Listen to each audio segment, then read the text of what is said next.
Welcome, everybody, to Kappa Kast episode 8.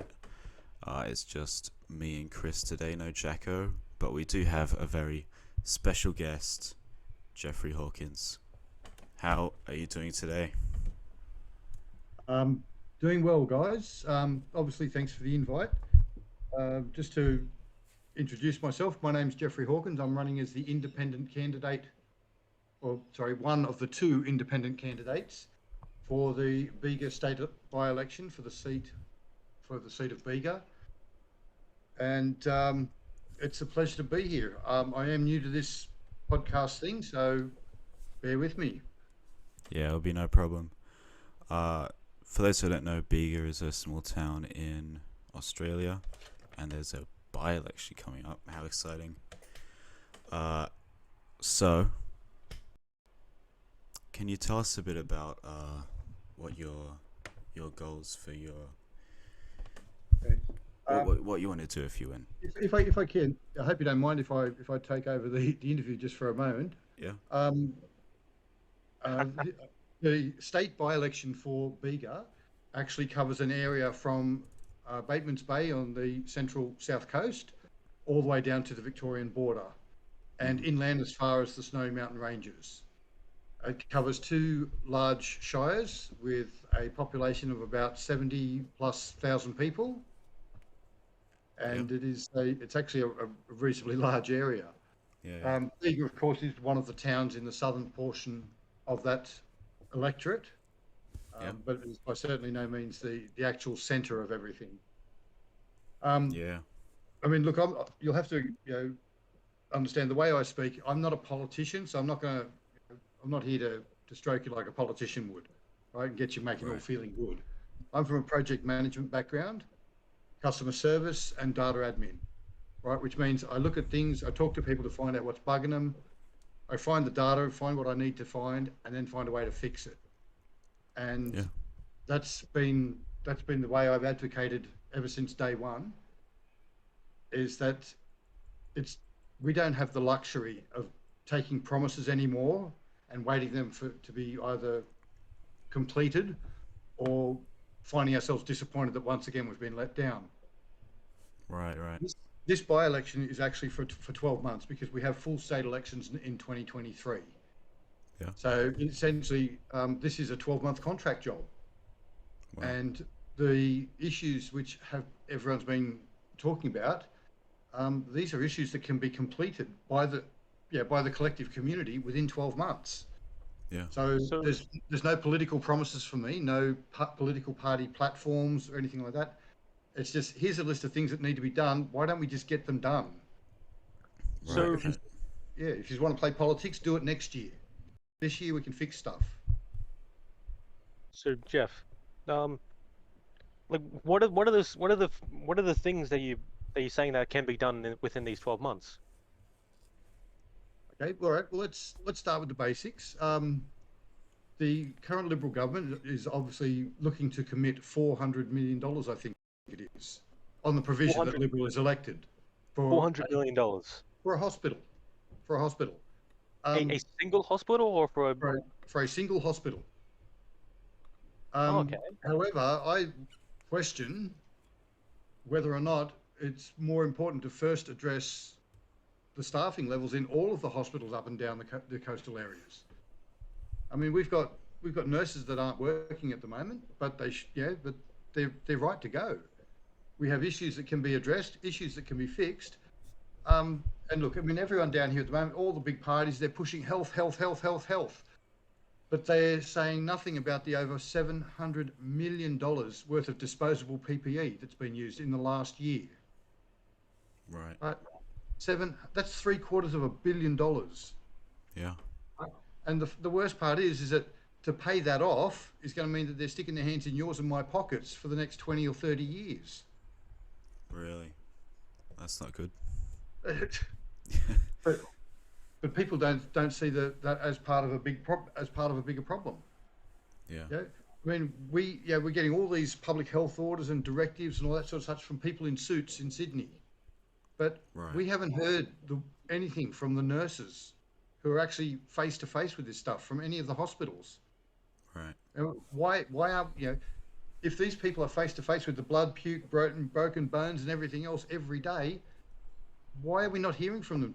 Because they're the ones who obviously know what we need to do. Totally. So Jeff, like, are you in contact with some of the nurses down here? It's probably best I don't answer that question. Yes. Obviously, because there are a lot of questions about what is and is not possible. Yeah.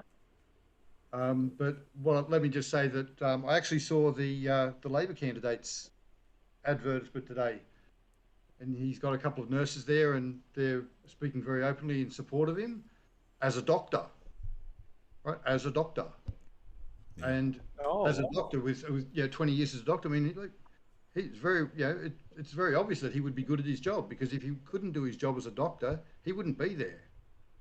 But this is not a job for a doctor. Right. Right? A doctor can consult. A doctor can take action when a situation has been addressed or assessed. Right? This is bigger than it's bigger than one surgery. Yeah. This is something which is, from what I've seen so far, I've got a list of 17 items to address for the Bega Valley Shire. I've got another 11 items to address for the Eurobodalla Shire. I've got 5 issues to address at a state level for the entire Bega electorate. Right? And that's not one operation or one surgery. That's compounded, and we've got to shoehorn all of those things into a budget, into a priority. And it's not, and that priority has to be part of how do you fit the puzzle pieces together. Totally. I mean, Tuesday I've got to go up to a town called Maruya, where there's 2 state projects which have been promised, and they're supposed to be complementing each other, but they're actually in conflict. And really, part of project management is actually taking both those things and having a look at them and making them fit. I mean, right. It's look, we have big issues to address, and we have small issues to address. But everything that needs to be looked at, everything that needs to be fixed, if you'll pardon the expression, is nothing I've seen that can't be done within 12 months. And look, as I say, this is not a politician's job. Or I'm not here as a politician, right? I'm here as project management. And the simple thing is, in project management, if you cannot get the job done in the time frame that you've been allocated, right? Like any business, they fire your ass. Right. Now, because we have we've got to go through all this election stuff in 12 months. Let's see how much we can get done. And if 70,000 people aren't happy, give me the boot. But Totally.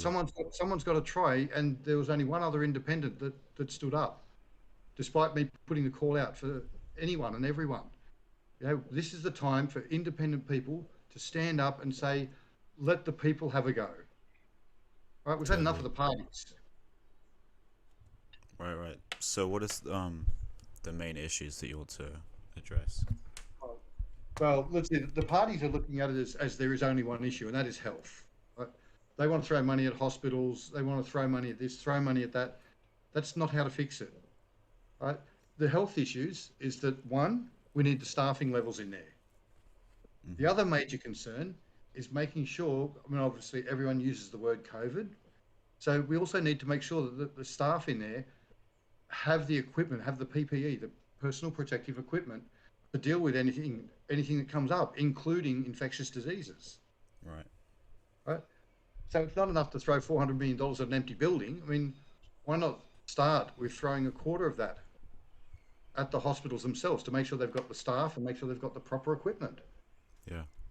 I mean, look, it's not going to hurt everyone if the hospital is delayed another year, because that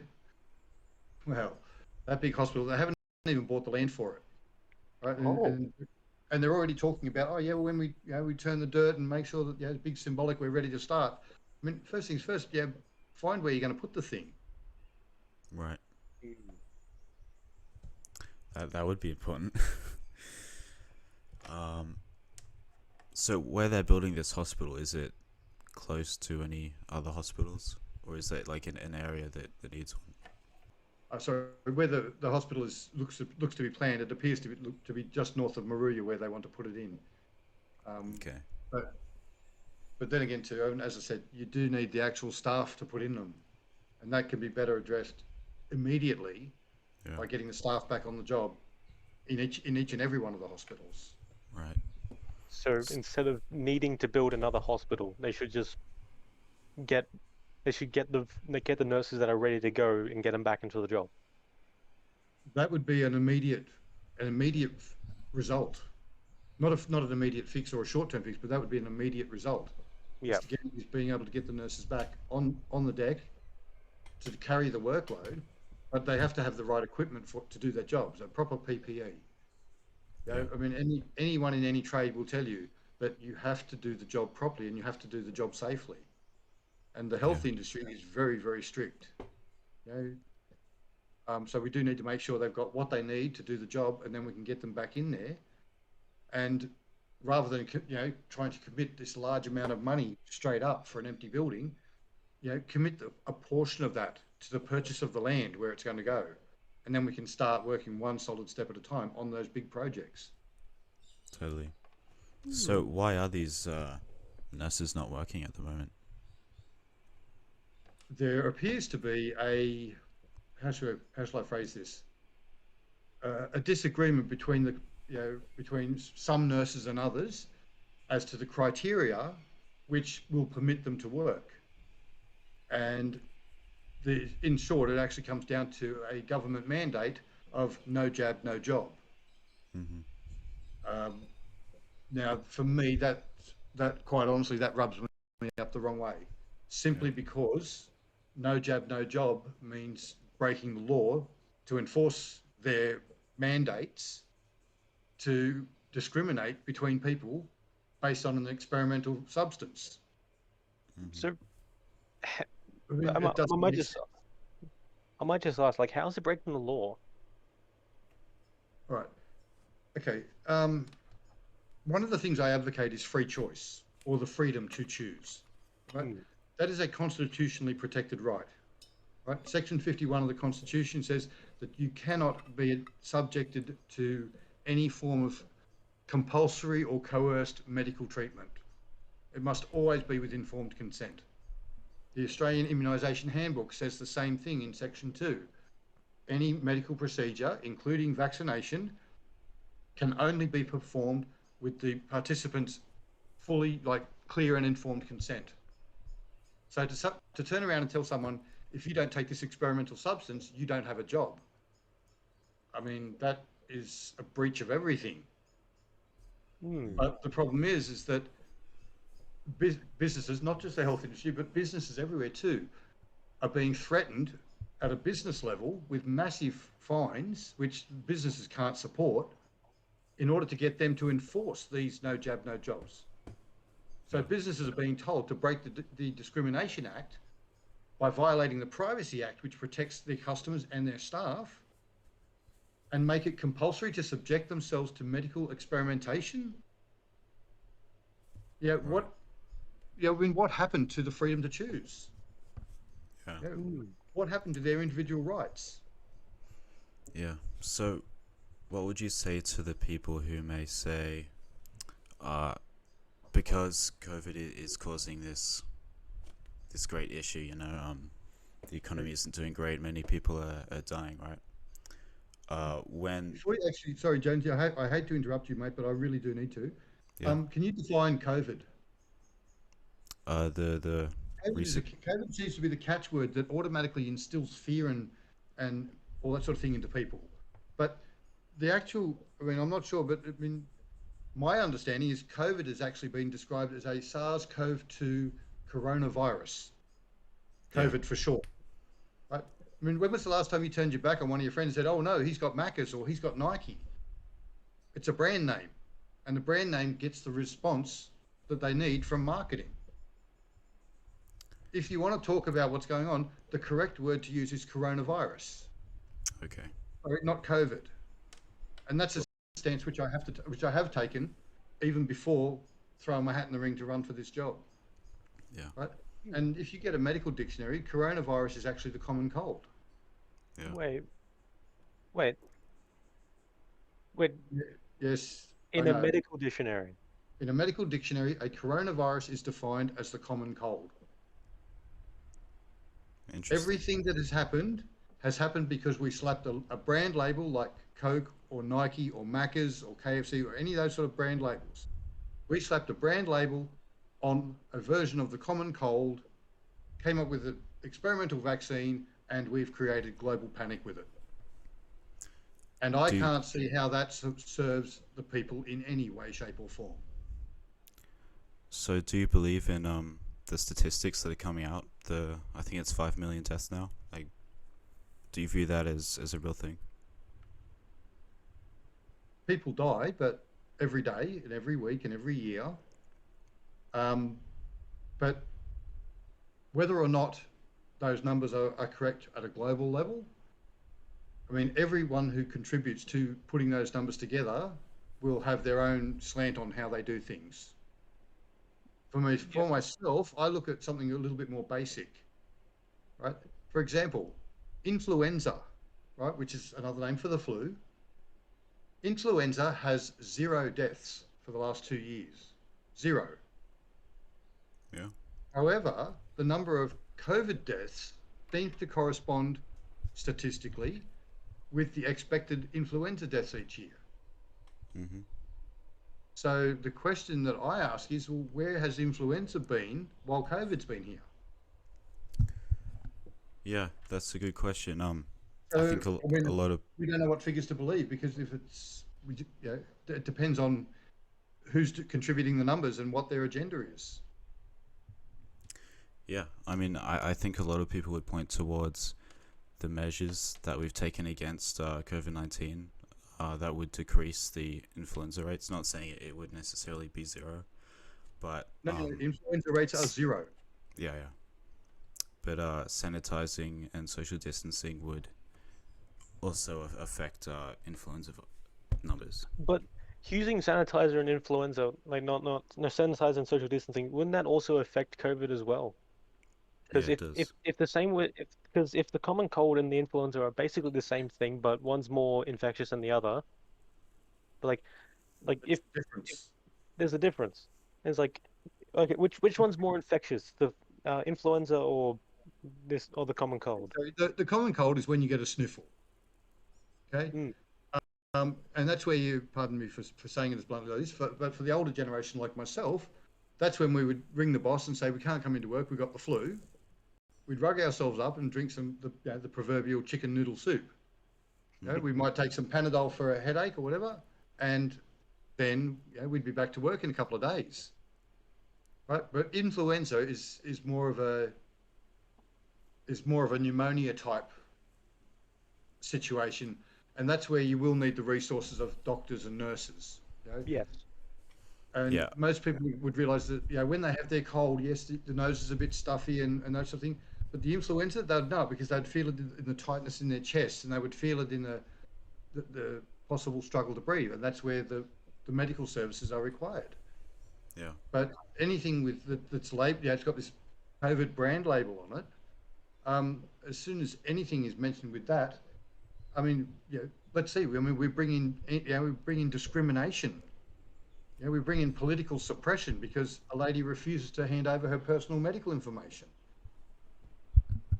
I was refused a cup of coffee at one of the cafes in Bega, the owner of whom, of course, appears to be one of the other candidates. And I was refused, my service because I choose to keep my medical information between myself and my doctor, which is where it belongs. Mm-hmm. And you can use the excuse, but it makes the staff feel safe.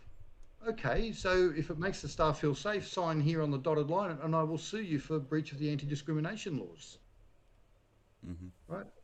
Of course, I don't have that signature yet, but I mean, the offer's on the table. Yeah. But just because we put a brand label on something, I mean, we are destroying ourselves, our societies, our culture. We are destroying everything because someone slapped a brand label on it and the label stuck. I mean, sanitizing is common sense. I mean, everyone knows that if you're going inside or outside, walk past the pump pack, put a little bit of soap on your hands and, wash your hands. It doesn't take much. But to spend the kind of exorbitant monies on hand sanitizers, I mean, if you walk through a shopping centre and you have to put sanitizer on your hands every time you walk into a different shop, I mean, where is your natural immunity for, airborne bugs? I mean, it's been sterilised and washed away. Yeah. Where is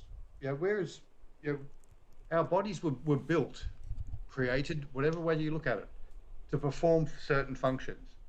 And one of those functions is to react to the environment in which we find ourselves. And our body will adapt. It adapts to the flu, it adapts to the common cold, it adapts to pretty much everything. I cannot see the need for artificial intervention in our bodies. And to do that, no jab, no job, or to do it with coercion and everything else, I mean, apart from taking away your right to choose, I mean, what do people think they're doing? Letting themselves be talked into or coerced into or forced into participating in a medical experiment. And that's what this is. Scott Morrison has said this is the biggest medical experiment or medical trial in human history. The COVID vaccines are experimental until 2023. Kids are going back to school now, and their rat tests, Atagi also have them on the manufacturer on record. They are also experimental.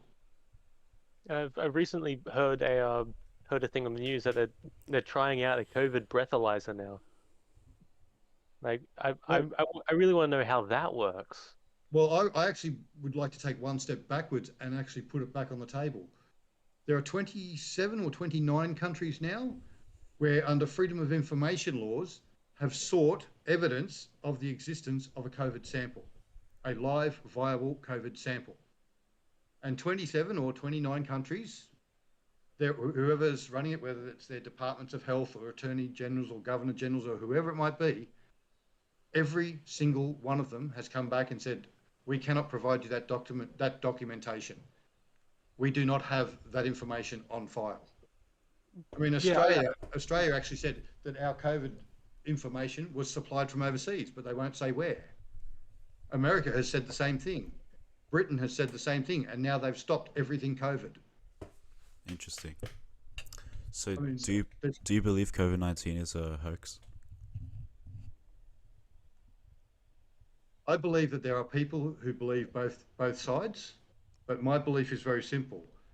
I advocate rule of law. If you're going to participate in this, you must be aware that it is an experimental drug or experimental vaccine, as they call it. And regardless of anything else, what gets me is that our freedom to choose is being taken away. We are being threatened with financial penalty. We're being given financial incentives to participate, right? We're being coerced one way or another, and we're not being given all the information. I mean, any medication has a little fold-out paper which has the information on it about the contents of the packet, right? The Pfizer COVID-19, the box of vials, you pull that piece of paper out and you open up and it's empty. It's just there to fill the box. Interesting. Right? How can you make an informed and free choice or a decision when you don't have the information?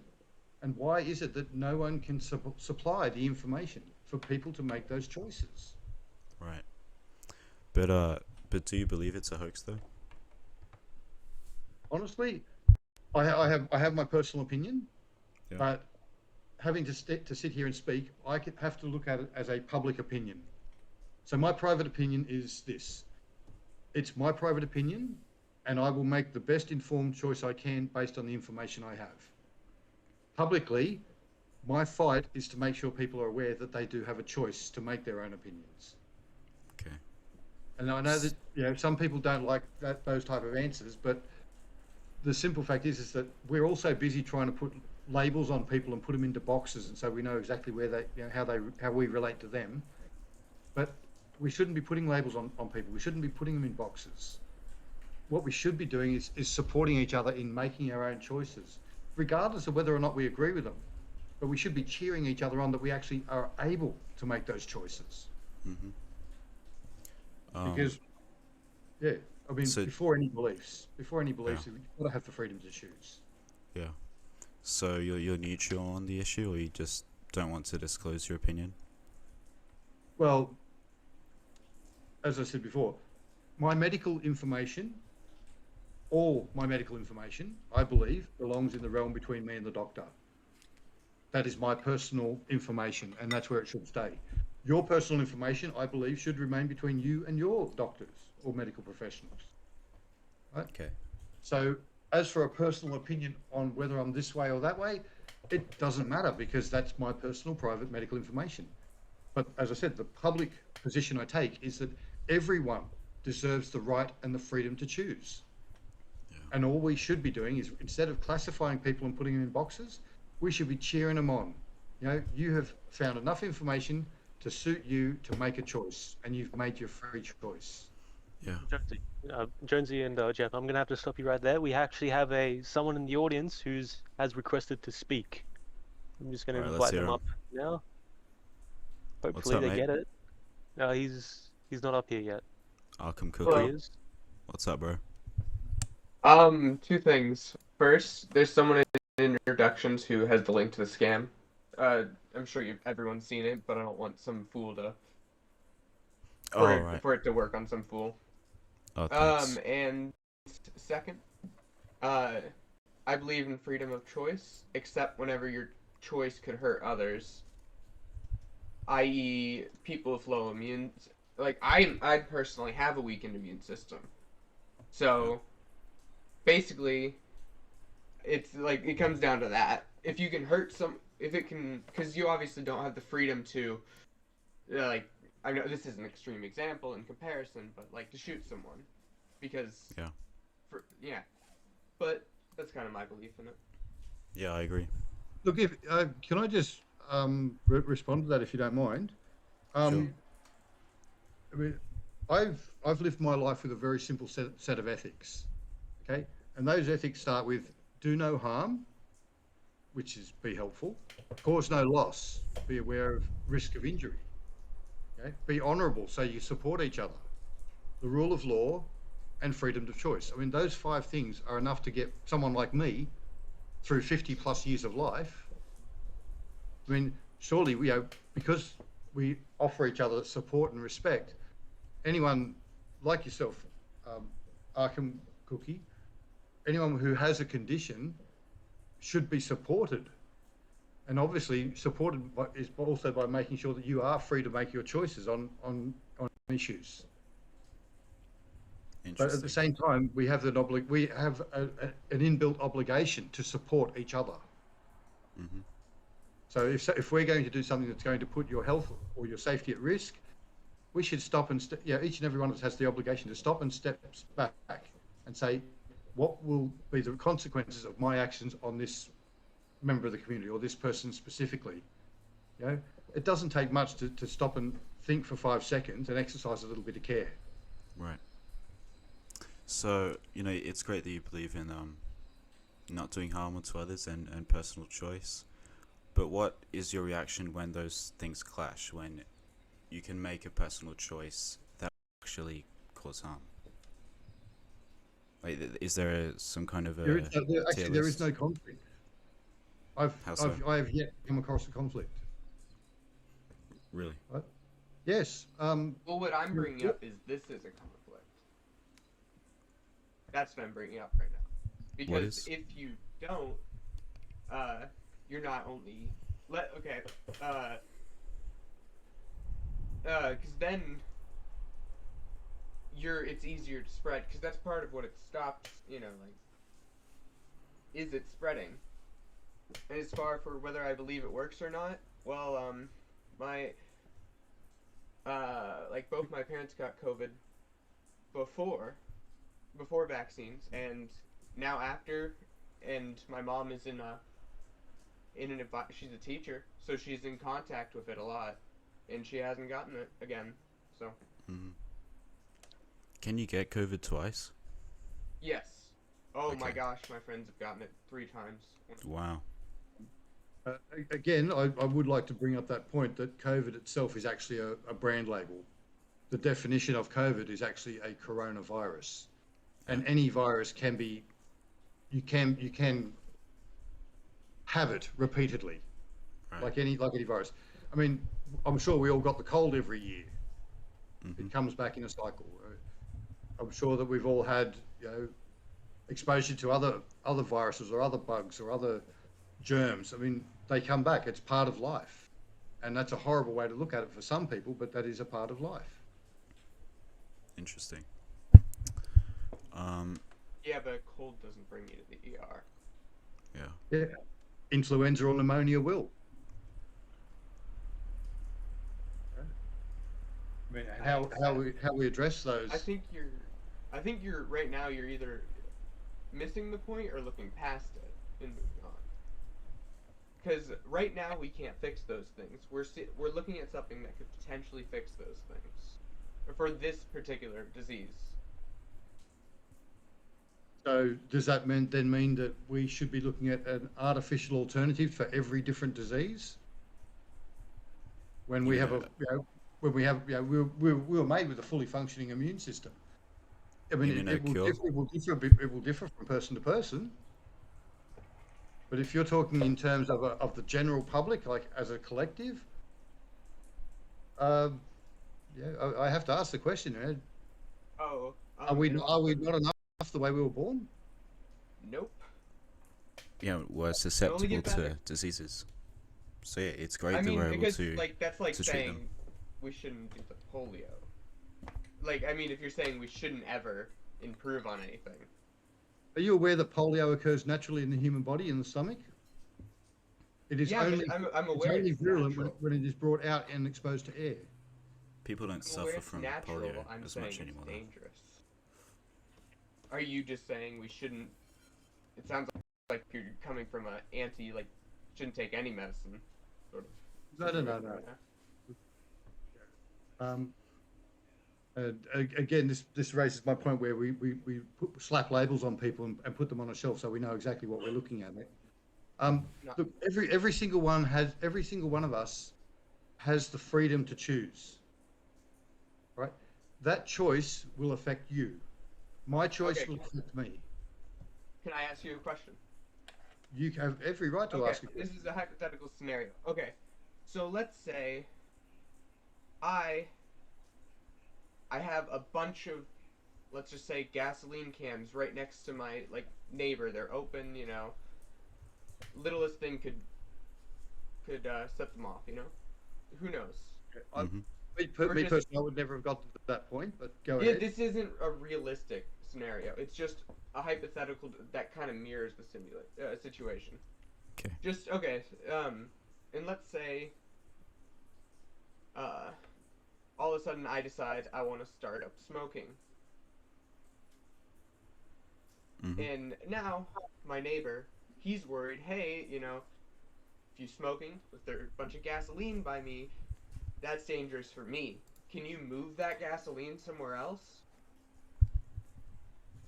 I mean, I know it's obviously not the same scenario, but it's kind of just asking someone to take a precaution. Yeah, for you. That's a fair call in a situation like that.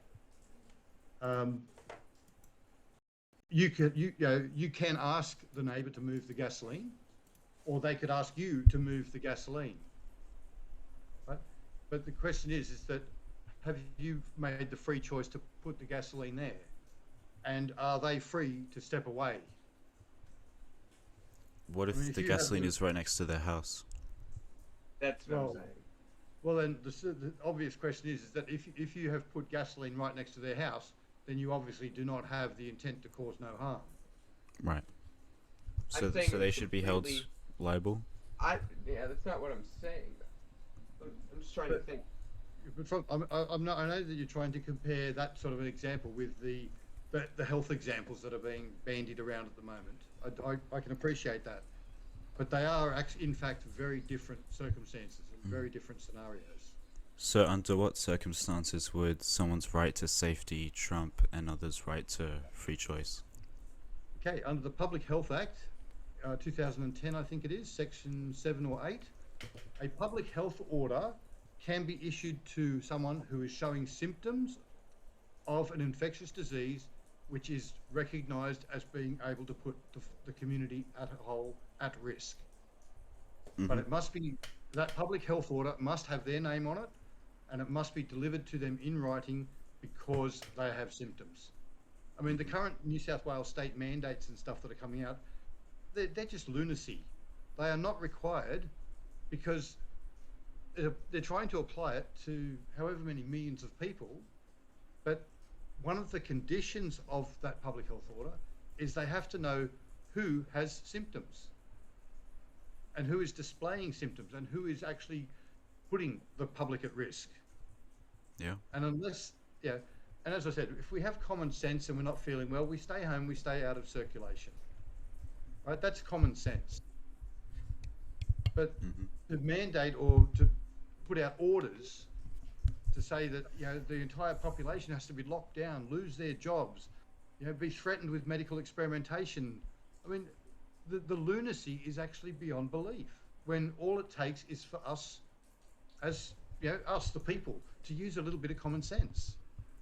So what happens when the people don't use common sense? Would it be right then for the government to step in to save people? Well, this is what I'm fighting for, is for people to use their common sense. Right? But what if they don't? We're idiots.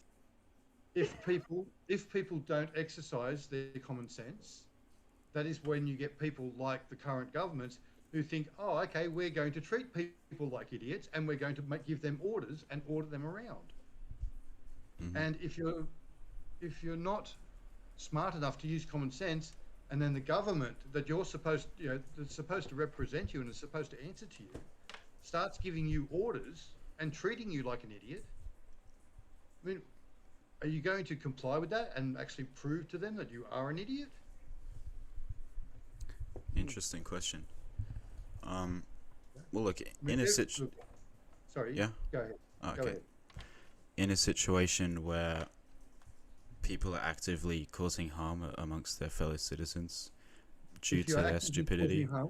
No, yeah. If you're actively causing harm, that is a crime. Yeah. That is a crime. Okay? But, yeah. I mean, if someone's... If you are deliberately committing an action which is designed to cause harm to others, it's a deliberate act. That is a crime. What if it's unintentional? Should the government step in to save their victims? Well, okay. What do you mean? How do you mean unintentional? I mean, we're obviously talking about a very polarized subject. Yeah. Well, right? In a situation... How could it be accidental? In a situation where a large portion of the public is negatively impacting another portion of the public, not intentionally, unintentionally, should the government step in to save those people's victims, however unintentional it is? Or is that just their right? Again, it's going to be a matter of, you know, do people have the common sense? Okay? In this situation, they don't. If I can. Yeah, sorry. Well, if they don't have common sense, and if people see, I believe in people. I believe that they are smart enough. But if people are going to continue to prove that they're not smart enough, that's why the government is going to reach so far and keep telling you what to do. But should it? People aren't smart enough. People were throwing parties whenever, like, we didn't know even what this was. There were thousands of examples of that. Yes. Yeah. I mean, but as soon as the government stepped in and said, you will comply and you will do this and you will do that, everyone has just been living in this bubbles of fear ever since. And those bubbles of fear, based on a brand name, you know, brand label like COVID, has just destroyed everything. So do you as I said, the whole COVID experience all comes down to the one very simple thing. Has any medical facility or any government anywhere in the world have a living, viable sample upon which to base their vaccine creations, the benchmark to use for creation of the rat tests, and the benchmark for saying this is what the standard is going to be as far as protecting our workers and our staff and our friends and our neighbours. Yeah. Unless we get right back to the start, can we prove 1 + 1 = 2? Because someone's gone ahead and come up with this great big complicated equation, taken away our common sense, and basically locked the whole state or locked the whole country down, locked the whole world down. Where are the individual pieces of common sense? Yes, so we've seen in areas of large COVID-19 infection rates that once lockdown is enforced in an area, the rates actually decline and less people die. So, what would your response to I that kind of be? I kind of have to contest that because I recently saw a podcast segment from the podcast of the Lotus Eaters, which they've come out and with a what was it called, like a study that says lockdowns only affect your chance of dying by 0.2%. It's not about dying; it's about getting Wait, affected. I wasn't here in the beginning. What is this like? So is it? Because I thought it was about the vaccine. Because lockdowns, I feel, are a whole nother issue. Yeah. I mean, do they kind of relate? Yes, but Lockdowns are actually one of the side effects or consequences of the whole brand name of COVID-19. Under the brand label of COVID-19, right? Government overreach has just been astronomical. Not just here in New South Wales, but in Australia or in different countries all over the world. And when you get a time when government overreach is starting to, well, not even starting to, but it's deliberately refusing or denying the rights, the basic human rights of its people, people need an option. They need to know that there's someone out there who's listening to them using their common sense. It's only when you get that change of thinking, instead of just being so afraid all the time, but when you realise that, hang on, you can actually take an active step to support your friends, support your neighbours, get your community back on its feet, get the businesses reopened, and take the advice from the healthcare workers who actually tell you what you need, rather than some individual in a suit.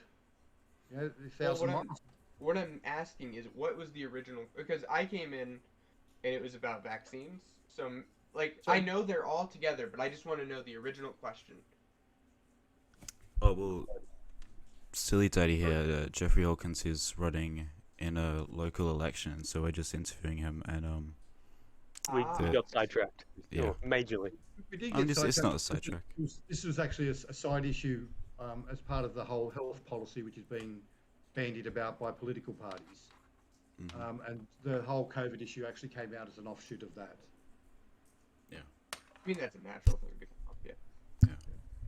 But no, just to give you some perspective, on the far south coast of New South Wales, from Bateman's Bay down to the Victorian border, is a state by-election for Parliament, and I'm one of the 2 independent candidates contesting that seat. We have the 3 major parties for this area, which is Labor, Liberals and Greens, which are basically a continuation of spouting the party line. We do have a couple of minor parties with a representative, one of which doesn't even live here. And then there's a couple of independents, and I'm one of them. So there's 1 in 7 of us. Yeah. What is Greens? Basically an environmental party. Oh, okay. Everything is environmental. We have to be very mindful of what other policies they may or may not have. Yeah. Because first and foremost is always environmental. I also wanted to ask you another question. I wanted to know, like, what is the definition of a mandate? Like. Okay. All right. So that's obviously in reference to all the mask mandates which are being thrown around, where people have an obligation to put what I like to call a face nappy on, and you can't see people smile. You can't talk to people without the voices being muffled. But having to wear the masks, apart from their health risks, the actual order to wear them is actually a breach of the law. Okay, Black's Law Dictionary, which is what's used in Australian courts, has a definition of a mandate as being, if I remember correctly, a mandate is originally from Roman or civil law, which is essentially a written command from one person to another person who acts as their agent. So it's essentially a contract, if you will, where one person says, I would like you to go and threaten the people and get them to put masks on their faces. And the other person says, oh, yeah, sure, that sounds like fun. Let's go and do it. But the person who issued the order has no obligation, no liability, right? And as for enforcing that command, right, it only has authority if the second person actually picks it up and runs with it. So when government turns around and says, you will wear a face mask, it's a mandate. The simple answer is, hang on, common sense says I don't need to wear one. And for you to tell me means that you're actually threatening me. It's called assault by intimidation. It's also a breach of the law. Interesting. Right?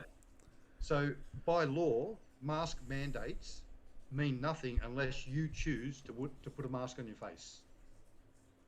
So hypothetically, if wearing a mask were to prevent, let's say hypothetically, 1 million deaths, would you be for a mandate?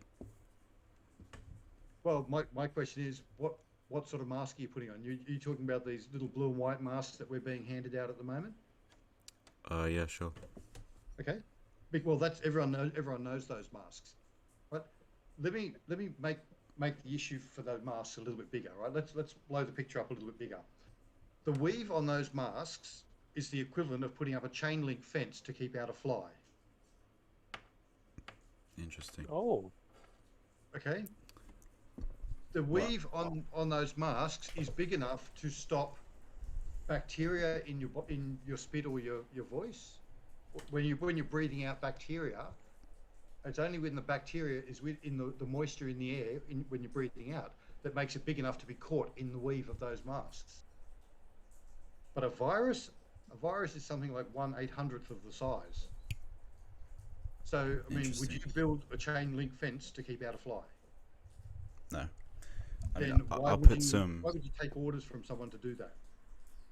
So, the general consensus in the medical community is that masks are effective. So I'll put some resources in the description because I don't have them on hand. Well, I'd actually like to see those resources because I've seen a Sydney Morning Herald article. It's titled "Fast Mask," and like a something a government agency can actually fine a business for claiming that these masks last more than 20 minutes because the Sydney Morning Herald is like 11 years ago, I think, or 14, have said that these masks only work for 20 minutes. Interesting. Sorry, I need to correct you on that, Chris. Yeah. The mask they're talking about for 20 minutes is actually of a finer weave, specifically for use in medical theatres. Ah, yes. Right. The weave on these masks that are being given out to everyone else aren't as fine a weave as what they use in the medical industry.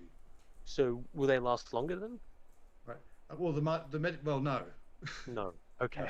Well, if you're going to walk around and putting your hand on the mask and adjusting it, pulling it down under your chin so you can have a drink, or then lifting it back up, or taking it off, putting it in your pocket or your handbag, how effective do you think that mask is going to be? Yeah.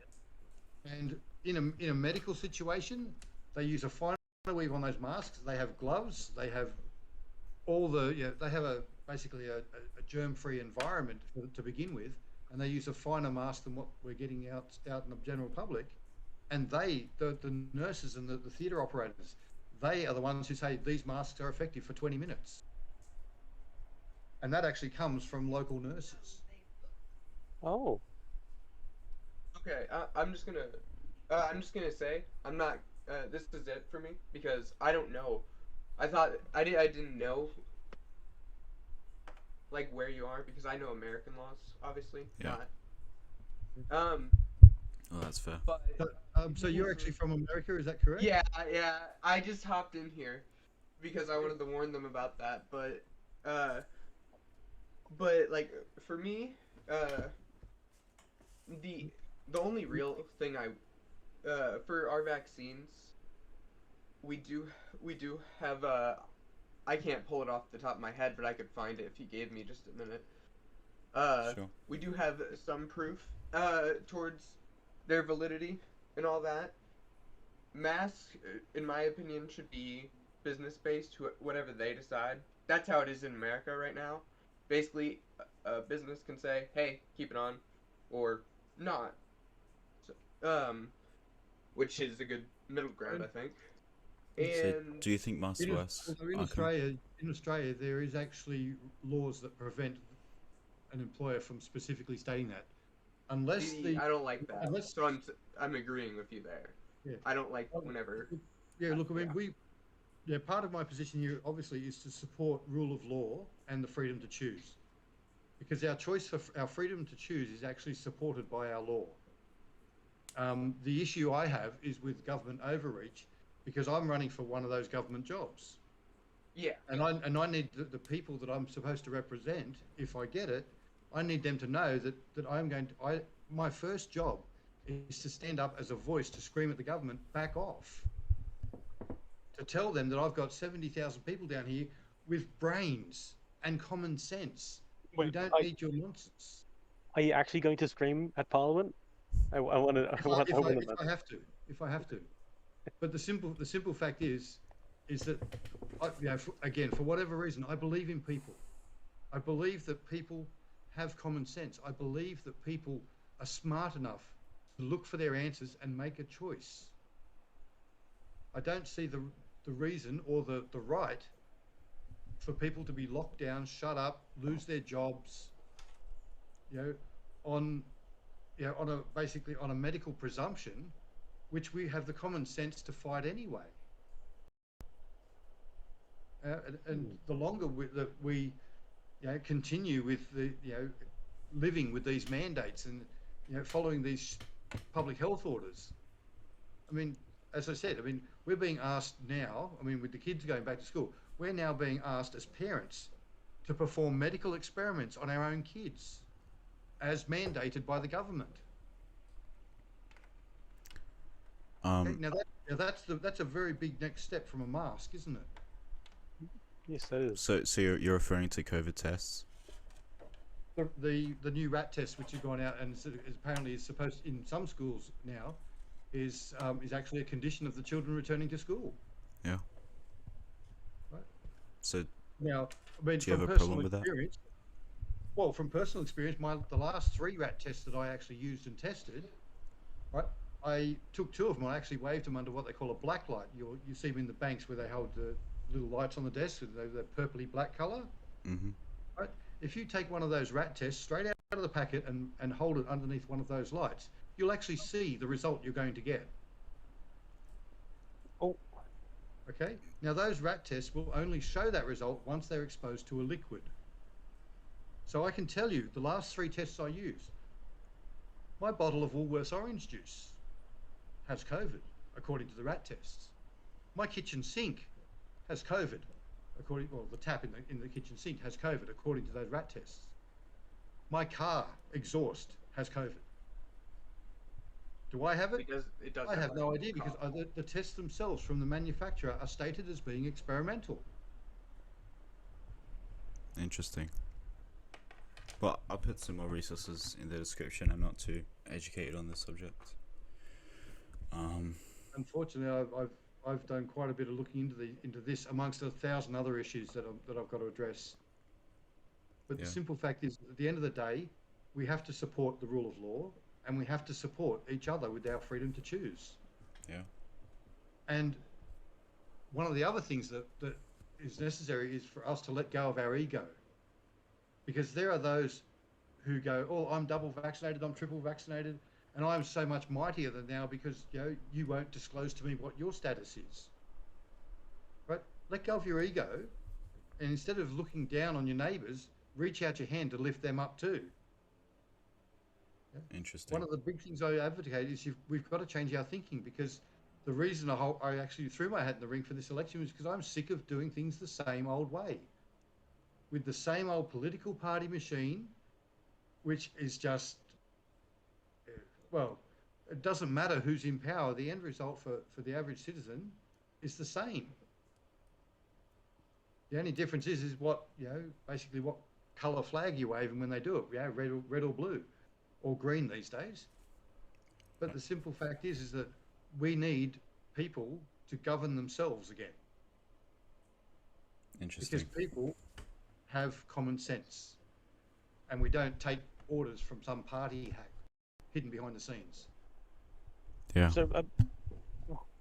So we talked quite a bit about COVID and all that. Like I reckon we should go back to like what are the other things that you're going to be doing within your 12-month term.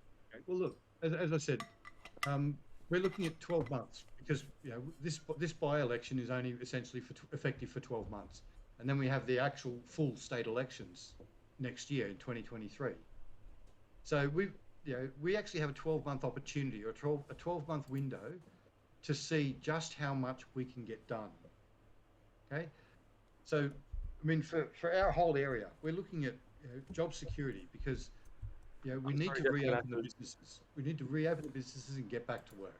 Jeff, I'm sorry, I'm gonna have to cut you off again. Arkham Cookie, I'm gonna have to move you back down to the. Yeah, I'm going anyways. But you have my vote if I live there because you'll yell at them, so that's fine with me. Yeah. Well, thanks for coming on, mate. See ya. All right, mate. See ya. Yes. Now. Sorry about that. Yep. That's okay. Yeah. So look, I mean, we've got 12 months, right? I mean, I don't know anyone else who looks in the mirror and says, "Well, what can I do in 12 months?" Okay. But the job security, if we can get past all the nonsense with all this COVID brand labeling, right? Have a good, quick, hard look at exactly what are the facts, and then put that to all the people and say, now you have the information, now you can make an informed choice. Use your common sense. Okay? We can get the businesses back open. We can get people back to work. You get people back to work, it stops the financial stresses at home. It supports the family at home. Right? We have, health is a big issue. Getting the hospital staff back on deck, making sure they've got what they need. We also have an issue with housing down in this, in this neck of the woods, this far south coast. One of the issues that I'm looking at with some of the community groups I'm associated with is a program of what they call micro communities. These are self-contained, self-sustaining communities of housing for small families, for young people, and everyone tries. We work together as a micro community.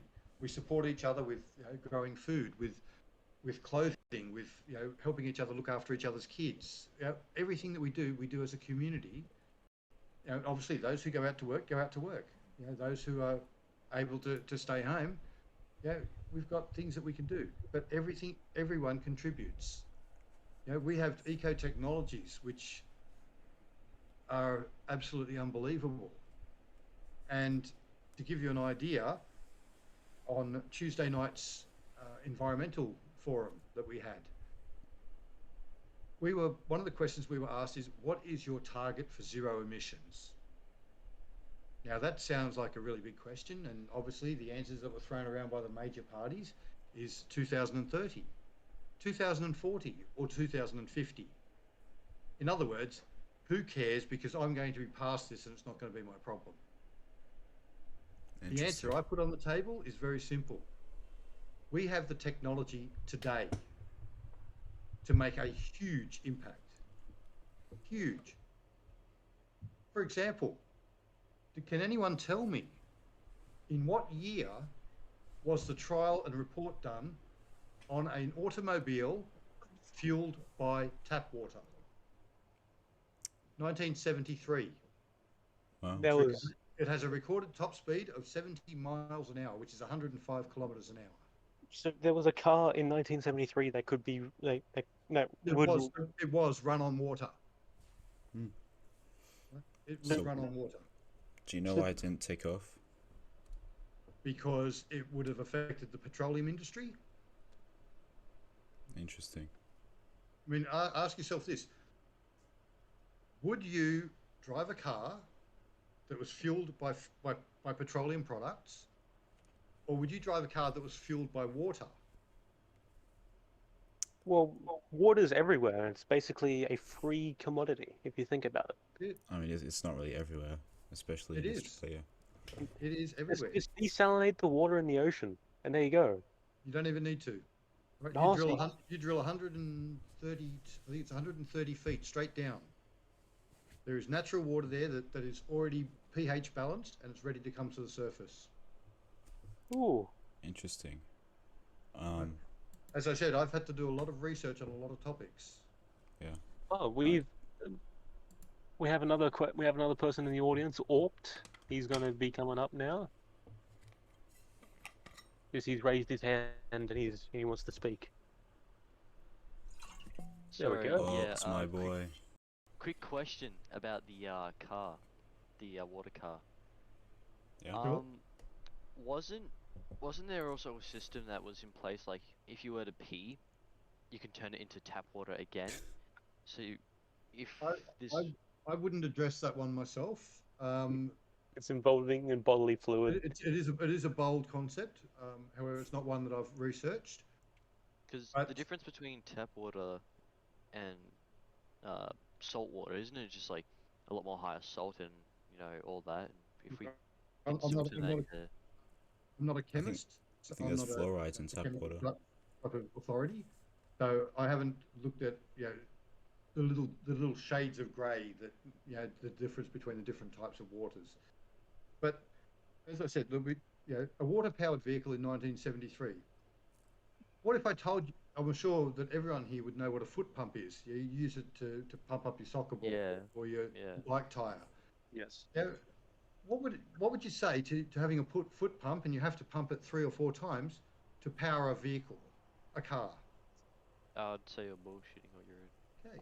Maybe you should have a talk to the engineer in Melbourne, Australia, who's doing that and has been doing that for the last year. Again, he is not allowed to release his technology to the public. Why isn't he? Because it will affect the petroleum industry.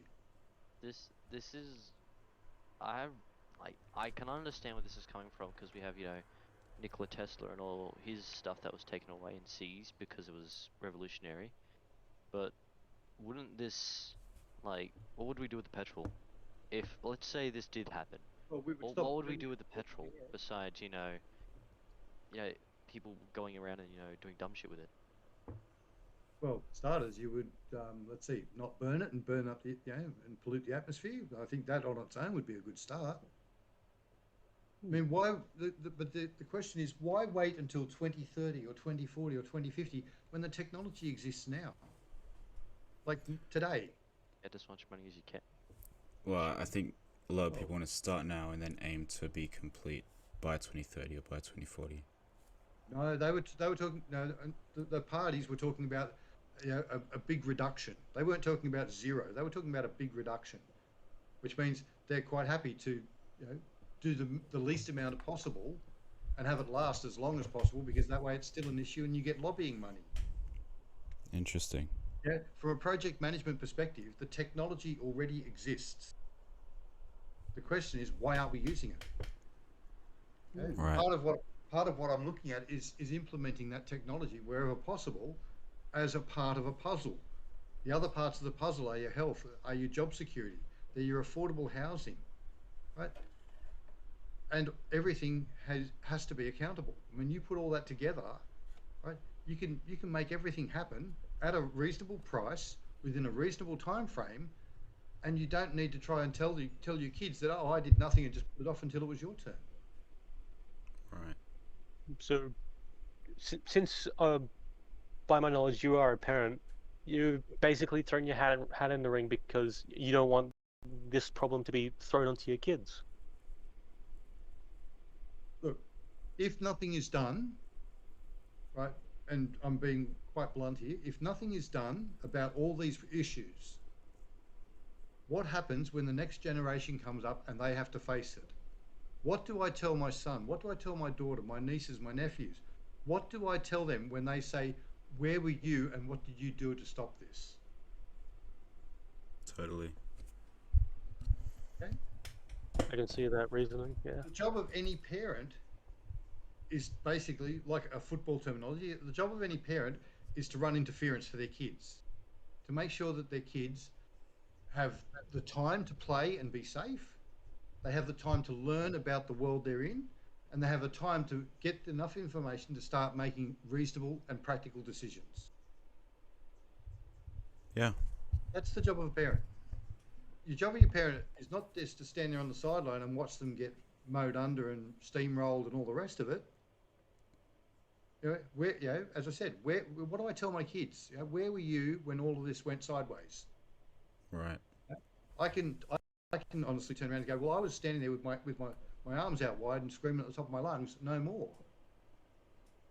Totally. But look, one of the reasons which I got talked into accepting the invitation is to be here with you tonight is actually on a slightly different issue, and it is an important issue. Part of being a child is growing up to the point where you're no longer a child. Mm-hmm. So this election, so we've got this election coming up in about 8 days, 7 days, right? Now the problem is that I walked through one of the local towns, Merimbula, and I heard people talking about the upcoming election. There was a couple of young fellas there, and you know what they said? I'll just pay the fine and not have to vote. Mm. Right? Now, it is that kind of apathy which has got us to where we are, because no one is prepared to stand up and actually make the call. Like, I can make my own decisions. Right. Now, particularly this election coming up, and depending on what happens this time around, what happens in 12 months, right? It's going to be the young people who are going to have to stand up, and they're the ones who are going to have to live with the consequences of environment by 2030 or 2050. They're the ones that are going to have to live with, well, what about the mandates or the public health orders? Why don't I have a job? Why can't I get a job? Right? Why does the government say that they're going to give me these huge COVID payments to support me, and then they're going to cut me off after 6 months or a year? And then suddenly I find myself eyeballs in debt, and I've got no money coming in because the government stopped the payments because they wouldn't let me have a job because I was listening to mandates and orders, which are supposed to be my choice. Okay. Interesting. So this time round, right? I'm talking to the younger voters, the first time voters, right? Last time you were a kid, you were treated like a kid, and you behaved like a kid. Now you're a grown-up. Now is the time for you to stand up, and now is the time for you to use what you've learnt in your life. Ask your parents, ask your uncles, aunties, cousins, what do they think of the way things have gone under the current political power system? Do you want more of the same, or do you want a future? Amen. It's a simple message, but that future is not going to come unless the younger voters, the first-time voters, actually stand up and make a choice. Yeah. And if nothing else, I support the freedom to choose. Well, that's great stuff. I think that's an inspirational point to end on. So thanks a lot for coming on, man. Oh, that's okay. That's all good. I really do actually have to head off. I've got family things to address now. That's fair enough. But look, guys, it's been a pleasure. Thank you very much for having us. Thanks a lot for coming on. If you wouldn't mind, send me the link to where you're going to have this, and I'll be happy to share that with everyone at the moment as well. Sure. So I do believe I owe a big thanks to the names come up different. Is it Kappa Kast or Kappa Crowd? Kast. Kappa Kast. Okay, big shout out for Kappa Kast. Yeah, let's go. Okay, guys. Look, thank you again. Thank you very much for having me, and I'll get back to the family, and I'll let you do what you have to do. Thanks, man. But see you later. yes, but last word. I do encourage, get it out to the young people and tell them that it is time to make a choice. You heard it here, folks. You heard it here. Right. See Okay. you, man. Thank you very much, Jonesy. Yeah, have a good night, and thank you, Just a Man. You have a good night too. You too, man. No, See ya. you too. Right, thank you. See ya.